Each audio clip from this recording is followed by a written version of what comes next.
Green village exotic ഇന്ന് പുതിയ video വന്നിട്ടില്ല. ഇപ്പോൾ ഇവിടെ ഓമശ്ശേരി പുത്തൂരാണ് വന്നിട്ടുള്ളത്. ഇപ്പോൾ പുതിയ നമ്മൾ ഓൾ ടൈം വിയറ്റ്നാമാണ് കേട്ടോ. അത്യാവശ്യം നല്ല ബുഷായിരുന്നു. നമ്മൾ കൊണ്ടുപോയി നമ്മൾ ഡ്രമ്മിലോ ചട്ടിയിലോ എങ്ങനെ വെച്ചാൽ മതി. ഏജായ പ്ലാന്റ് കായ്ച്ചു കൊണ്ടിരിക്കുന്ന പ്ലാന്റാണ് ഇത്. ഓൾ ടൈം വിയറ്റ്നാമാണ്. ഇതിന് പ്രത്യേകത വർഷത്തിൽ 2 മൂട്ട കായ ഉണ്ടാവും.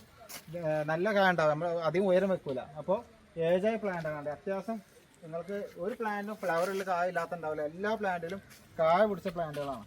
ഇതിന് പ്രത്യേകത ഇത് കൊലയായിട്ട് അങ്ങനെ ഉണ്ടാവുക. ഒന്നിൽ തന്നെ 2-3 അങ്ങനെ ആയിട്ട് അത്യാവശ്യം ഇതേപോലെ ഫ്രൂട്ടാണ്. ഇതൊക്കെ ഫ്ലവർ ചെയ്ത പ്ലാന്റുകളാണ്. ഇതൊക്കെ നമ്മളിവിടെ കാലാവസ്ഥയിൽ വന്ന് ഫ്ലവർ ചെയ്ത് കായ പിടിക്കുന്ന വെറൈറ്റിയാണ്.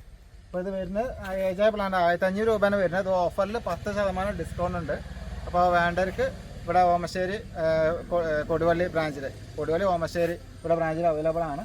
അത്യാവശ്യം ചില തൈകളുണ്ട്. ഇതൊക്കെ എല്ലാതും ഒന്നിനും മെച്ചം. ഒക്കെ പൂവും കായുള്ള പ്ലാന്റുകളാണ്. ഒന്നും കായില്ലാത്ത പ്ലാന്റുകളില്ല. അത്യാവശ്യം നല്ല കടവണ്ണല്ല നല്ല കടവണ്ണല്ല പ്ലാന്റാണ്. ഒക്കെ നല്ല ബുഷ് പ്ലാന്റുകളാണ്. നിങ്ങൾക്ക് കൊണ്ടുപോയി ഡ്രമ്മിൽ വെക്കുകയാണെങ്കിൽ ഡ്രമ്മിൽ വെക്കാം, നിലത്ത് വെക്കുകയാണെങ്കിൽ നിലത്തും വെക്കാം. കായ്ക്കുന്ന കാര്യത്തിൽ ഷുവർ ഗ്യാരണ്ടിയാണ്.